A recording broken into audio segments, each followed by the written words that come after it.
Okay, girls. So since we're not able to meet together while I am out of town, I wanted to do our final domain, which is the creative domain, in a video format so that you don't miss out on any instruction and we get to keep up with our course schedule. So, as a reminder, everything for the class that we're having is in the modules, and it's at the very bottom. It's going to say class 1121. This is the PowerPoint that I'm going to quickly go through, and then this is the video that I want you to watch that normally we would have watched in class together. But since we're not meeting, I don't want you to miss out on anything. So when you go to the PowerPoint, we're going to be talking about the creative domain. And so, again, this is in chapter 14, part of the psychosocial development and action. And now that we've talked about social and emotional, now we want to focus on the creative domain. So, first thing to know is that in the milestones, the creative domain is normally found in the purple section, which is the fine arts. But don't forget that strand 3 in the pink section, which is approaches to learning, is called creativity and inventiveness. And so sometimes you can find standards that you need for the creative domain there as well. So as we go through the creative domain, I've added some things in that I hope will just kind of help you understand how important it is that we allow children to be creative. And so this was something that I found that I wish was posted in every classroom, because a lot of times teachers overlook the importance of allowing children to be creative. And so this is a permission chart that you can have. So it's okay to try something you don't know.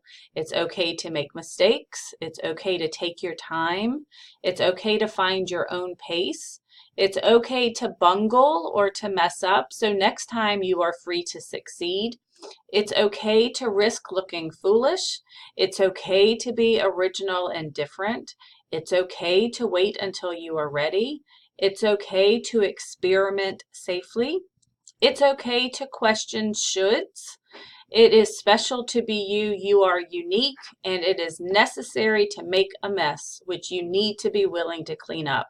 And sometimes children need to understand that we're giving them permission to be a child, to try new things. And when we think about the creative development of children, a lot of times we're thinking about art, which is going to get messy, but there's other aspects of creativity that we're going to see as we go throughout here. So the video that you're going to watch is on Howard Gardner's theory of multiple intelligences. It is specifically geared towards early childhood so that you can see. Again, we're looking at how children are smart, not if they're smart, but how they are smart. And sometimes that's going to be through the creative domain. So when we're looking at a curriculum for creative growth, a couple of definitions to look at. So one is the difference between convergent and divergent thinking. So convergent thinking normally is when we're trying to get children to narrow down so they can get to one answer. So they learn more about something as they are experimenting, which will lead them to an answer. Divergent thinking is the opposite, where we're asking them to kind of think broader. And so both of those are really important for creative thinking. So convergent leads to one answer, whereas divergent leads to many answers. And so normally as we're helping children develop this process, there's four things that we see. So preparation is gathering the materials and ideals to begin. Incubation is when we're letting the ideas cook and develop. Illumination is that light bulb moment, the aha moment when everything gels together. And verification is when the exhilaration is past and only time will confirm the effort. So we have to allow children the opportunity to experiment, but recognize that there are certainly steps that we follow. So again, expression through the arts, visual and performing arts do promote brain development. It helps children focus and persist, and it promotes creativity and imagination. And actually, Harvard conducted a study called Project Zero, where they looked at intelligence and the role that art and education play in that. And I think that we know that arts are one of the first things to go in a lot of curriculums, but yet research has proven that including arts actually improves intelligence as well.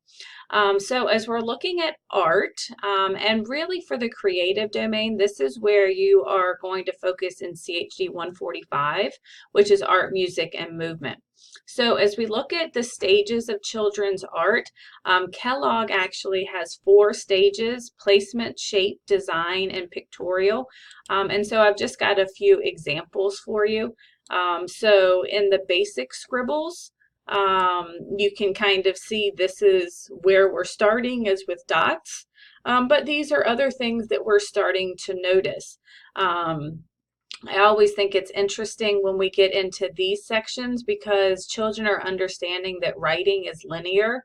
And so you see that they are attempting to do what to us looks like cursive writing, but it's actually a stage of art. It's a stage of scribbling. And so if you look at these different his developmental stages, you'll see scribbling, drawing a simple shape, a single shape, combining single shapes into designs, drawing like the sun figures. We all remember when we finally could draw the sun, and then drawing a human figure with limbs and torso. So that is where we start to see it all come together. But what's really important to note is that children aren't going to get to this last stage unless we give them opportunities when they're young to start with scribbling. And that means that we've got to give them the papers, we've got to give them the crayons and the markers to experiment, because it actually is going to set them up for success in other areas as well. So as we are as we move down and move to the music section, I thought this was a really neat chart that kind of shows what's happening with musical development and some appropriate music and movement activities for the different ages, because this again is a progression. But again, we have to make sure that we are giving children these opportunities from a very young age, because research has proven that children who are musically inclined are normally pretty good in math because they are connected. There's a lot of patterns and rhythm in music, just like there are in math. So I thought this was an interesting chart to be able to see this is what I can be doing with the different ages to promote their music and movement development as well. So as we're looking at different creative skills, you'll see that one of them is flexibility, and that does not mean like how limber they are. What it means is that children think differently. So a lot of children who are considered creative, they have this enormous capacity to shift from one idea to another. So this domain is where my younger daughter shines. She has no trouble not only coming up with different ideas, but if something doesn't work, then she can automatically think of something else. That is a great skill to have. So while my older one, she really shines in the cognitive domain. School, she's always done really well in school. Kate actually shines in the creative domain. Even when she was little, she was trying to make things, and I remember she tried to decorate her little kitchen for Christmas like I would decorate my house. And so she always has had this ability to be creative, and that is just as valuable as having a child who is gifted academically. Fluency, the ability to produce many ideas. A lot of creative children are very sensitive, so keep that in mind. Imagination and originality are other skills in the creative domain, a willingness to take risks, or to elaborate. So to try and make something bigger, to try and come up with something different from an original idea that you had. They can use themselves as a resource, which is definitely something Kate has always done. She can pull back to when, do you remember when I did this? And so she'll try and take it to a whole nother level. And gathering experience is also part of the creative skill development. So when we are looking at our curriculum and providing children with the opportunity to grow creatively, make sure we have a lot of materials, give them regular creative opportunities, encourage divergent thinking. It's not always one way. Maybe we can think of a different way. Help foster communication, talk with children about what they've created, allow children to take the lead, integrate creativity and learning, and make sure that we are there, that we have good timing. And what that means is if a child is in the middle of creating something, try and be sensitive to that so that maybe you're not asking them to stop right in the middle. Maybe we can find a stopping point, as well as our attitudes. We need to let children who are creative know that that's really exciting and important. It's what makes them special. So we need to make sure that our attitude is good as well.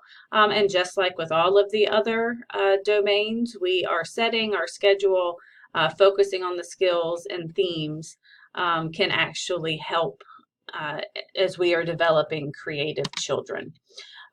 So as this is something that I'm going to give you an opportunity for extra credit before I show you the final slide. So if you are watching the video and you send me an email with your answers to these questions, then I will award you 5 extra credit points on any one of your assignments. Just as my way of saying thank you for doing what I asked you to do in lieu of meeting together. So I want you to think about what you think the impact of television is on children's creativity and computers. So really looking at the technology aspect. Do you think that technology has helped children be more creative, or do you think it's hindered their creativity? There is no right or wrong answer. But I am interested to see your opinion. So again, if you send me an email by the time that we meet again, then I will give you 5 extra credit points. So finally, the last 2 things that are on this final slide are things that I found that I thought might be helpful for you. So one of them is this poster about how to develop child creativity. In all honesty, I'm not a really creative person. And so it was hard for me, who isn't creative, to find ways to develop the children that I was teaching to develop their creativity. And so I thought this was a good poster. And then one of the things that the chapter had that I really thought was important was how to adapt art for children with special needs. Again, we want to make sure that every child has the opportunity to develop creatively. And so children with special needs may need some adaptations, and that's what this is here for. So that actually takes care of the PowerPoint for the week. And so the only other thing that you need to do is watch the video on multiple intelligences. And like I said, not only was it mentioned in this chapter, we have been talking about Howard Gardner throughout the time that we have been in this class. And so it's a great way to kind of wrap everything up, because with the different levels, the different multiple intelligences, we're hitting on all of those other domains. So again, we're focusing on how a child is smart. And so that means looking at what their individual gifts and talents are so that we can allow them the opportunity to progress in that area. So in the module, here is the video that you need to watch. Again, just make sure you watch it before we meet together, and that you have viewed this video, because it's going to help as we do your final assignment, which is going to be the thematic unit. So thank you for taking the time to watch it.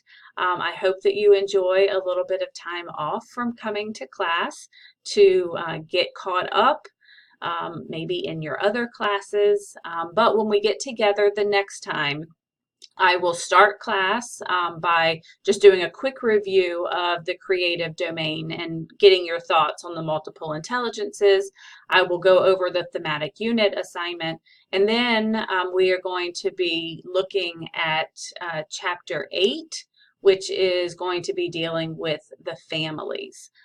So have a great Thanksgiving. Thanks for allowing me the opportunity to attend this conference, and know that you are well on your way to finishing this course well before the end of the semester. So have a great week, and I will see you in December.